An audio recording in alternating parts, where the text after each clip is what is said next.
Mike Butcher from TechCrunch, and I'm here with the pilots of the Solar Impulse, the plane which flew around the world powered by solar energy. I have André Borschberg here, and I have Bertrand Piccard, the pilots. But interestingly, you weren't just the pilots, you are actually the founders of this project, correct? Yes, and the time we spend in the air as pilot is much smaller than the time we spend on the ground to create that project, put the team together, find the partners, and spread the message about what we can do with clean technologies. Not only fly day and night with an airplane, but have clean technologies to make a better world in the future. And it's an exploration about technology as well. What was considered impossible, we had to realize. So this was the first challenge. Let's rewind. Let's go back to the beginning of the project. When did you start? So we started 12 years ago. I mean, he had this crazy idea when he flew around the world with a balloon. I don't know if you remember, It was 1999, first time ever, non-stop. They took 4 tons of propane, landed with 40 kilograms, so very little left, big suspense over the Atlantic. And of course, I mean, the question which came to his mind was, can I get rid of the dependence of fossil energy? Right. That's how it started. And then I presented the project to the Swiss Federal Institute of Technology, who asked André to run the feasibility study and to say, is it possible or not? And he came to the idea, it's possible. The aviation world said, you can never do it. Too big, too light, not enough energy.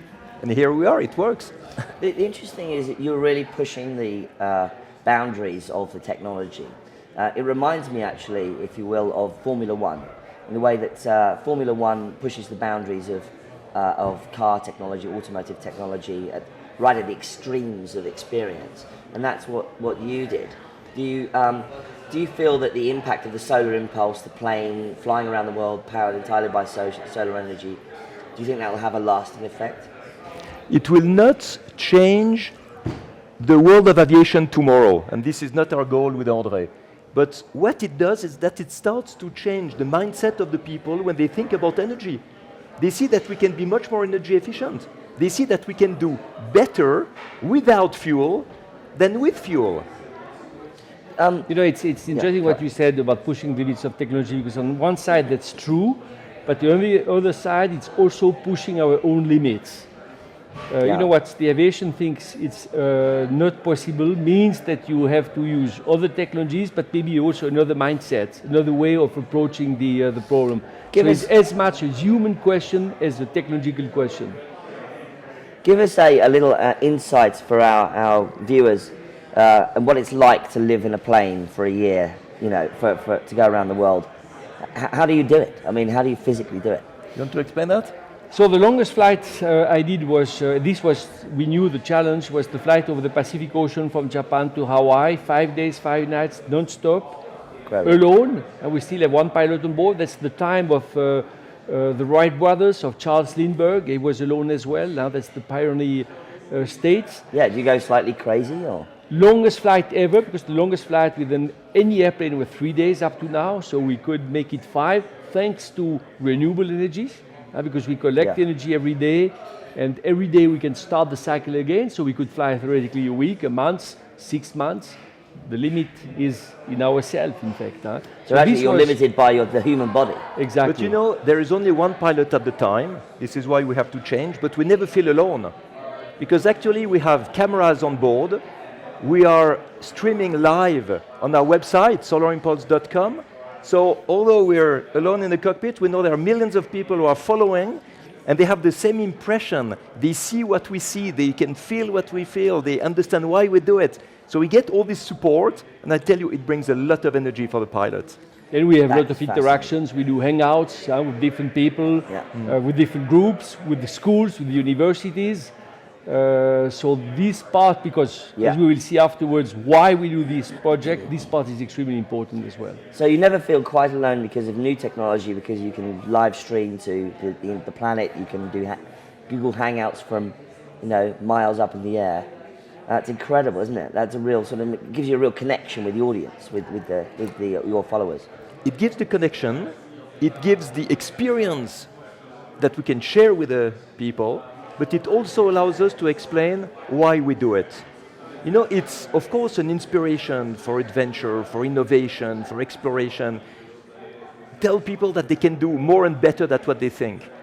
But also, you know what is so important? It's the moment now where technology and protection of the environment can go together to make a profitable cocktail. Right. And this is important because the technology was not profitable in the past to protect the environment. Now it is. Yeah. Clean tech, energy saving, renewable energy. And what we want to do together is just the spectacular demonstration that it works. So did you effectively demonstrate existing technologies, or did you push the boundary to create new kinds of Very good technology? questions. Very good questions. Of course, we adapted the technologies for our need, but these are the technologies that everyone can buy. The solar cells we have, you can install in your home. The batteries we use can go into cars. The insulation materials that we have used to protect the batteries and the pilot, because we fly very high, minus 40 degrees outside. We don't heat, of course, because we keep the energy for the propulsion. This insulation goes into simply refrigerators today. They can go to homes. They can go to places where it's better, in fact, to insulate instead of using energy to either heat or cool down. And that's what we did in the airplane. That's what we also can do on the ground. I think a lot of people are interested in battery technology because, that's the way that, obviously so much of the world is powered now, but in a sense, ultimately, I think that most of us would like battery technology to take over from where oil has been. Yeah. Do you feel that battery technology was pushed by your project? Do you feel that battery technology can be enhanced because of what you did? We have a partner, Solvay, who worked with Covestro, and they increased by 50% the energy density of our batteries. Amazing. Over the years of the project. So we need more, we need better, of course. But people who say, don't do anything and wait for something better are wrong. Because today we already have solutions to divide by 2 the CO2 emissions of the world just by replacing old, outdated systems by new clean techs that exist today, modern ones. Yeah. And so where do you go from here with the project? What from 2016, it's about telling people about your journey. Do you have any more plans for any other kinds of amazing expeditions? Sure, now we'll continue mid-April. We are based in Hawaii. You know that we made almost half of the trip, the flight around the world last year. We will start again mid of April. The goal is to go to the West Coast, cross the US, cross the Atlantic, go back to the point of departure, Abu Dhabi.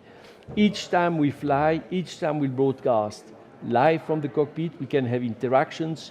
We tweet. We will answer, in fact, the people who contact us. So we have already a community. So it's great, in fact, to engage and to be able to share what we do and also to get the feedbacks from others at the same time. And the one who like real reality, they can also come where we land, and they will always be welcome to see the plane live. Fantastic. It is like, in a way, like watching Charles Lindbergh land his plane, or any other kind of historical event. It's an incredible journey. We want to thank you very much for coming to talk to TechCrunch about the Solar Impulse. Gentlemen, thanks very much. Great pleasure. It was a pleasure.